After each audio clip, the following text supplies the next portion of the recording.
President Trump is dismissing fears of a recession, saying the economy is doing very well. He pushed back against comments about a drop in the market to reporters yesterday. These comments followed a tumultuous week on Wall Street, and some Democratic presidential candidates are blaming the president's trade war. So Ed O'Keefe is joining me now from Sioux City, Iowa. I know you went to the fair there, but you also spoke to some voters. And so I'm sort of curious, as people were enjoying their deep fried Oreo cookies and all matter of health food, how are they feeling about, the talk of a possible recession? Yeah, Anne-Marie, well, look, here in Iowa, this trade war obviously has a much more direct effect, especially on farmers growing soybean and corn and other agricultural products. And candidates spent the weekend, of course, once again criticizing the president, asking why it is that he doesn't really have a clear plan to take on China and sort out the tariffs issue. Voters we talked to here in Iowa and across the country are now also increasingly skeptical of what the president's up to. Take a listen.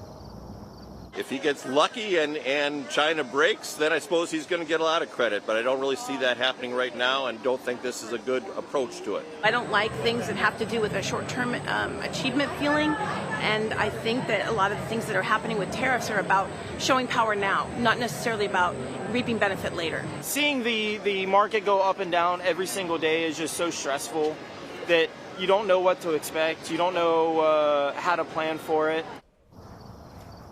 That's really interesting that they are expressing sort of a bit of uneasiness about the future. The president says we've got fists full of money or pockets full of money or whatever. I can't remember the phrase that he used over the weekend, but his suggestion was that everyone's wallets were fat and it'll be just fine. I imagine that you also spoke to 2020 candidates and they had sort of a different take on the economy. Well, in conversations and speeches they made over the weekend, yes, they've expressed some concern about what exactly the president is up to. What you're starting to see them do especially is say, if something like a recession or some kind of a slowdown of any kind happens, it's all his fault because he picked this trade war. He is the one that raised the issue with the tariffs.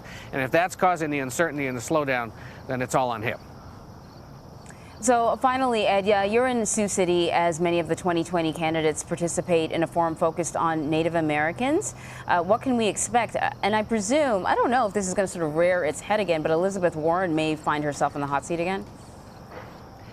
She took the words right out of my mouth, Anne-Marie. Exactly. She will be here, one of 8 candidates who is addressing a first-of-its-kind forum focused exclusively on Native issues. There are about 5.2 million Native Americans across the country, and activists believe that even a slight increase in turnout among them could help tip the scales for Democrats in places like Arizona, Michigan, and North Carolina next year. But definitely, as you said, the candidate to watch today, Elizabeth Warren, she speaks later this morning. Of course, remember last year she released a DNA test suggesting, or not suggesting, but apparently proving that she had a trace of Native American ancestry. Caused a lot of questions about why she would do that.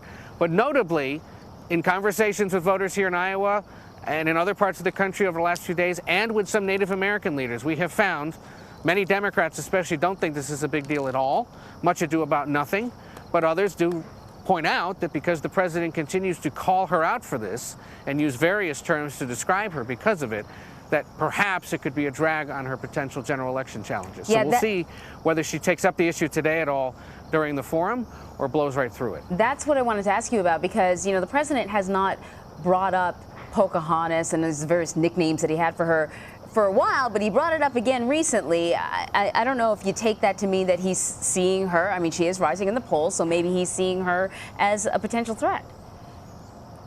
I think he's seeing what we're seeing, and he knows that the more he brings it up, the more it might remind people that, he's prepared for her.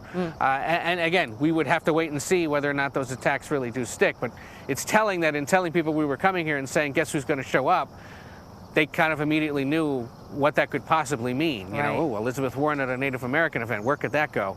We'll see whether it comes up at all. Right. Ed O'Keefe, thank you so much.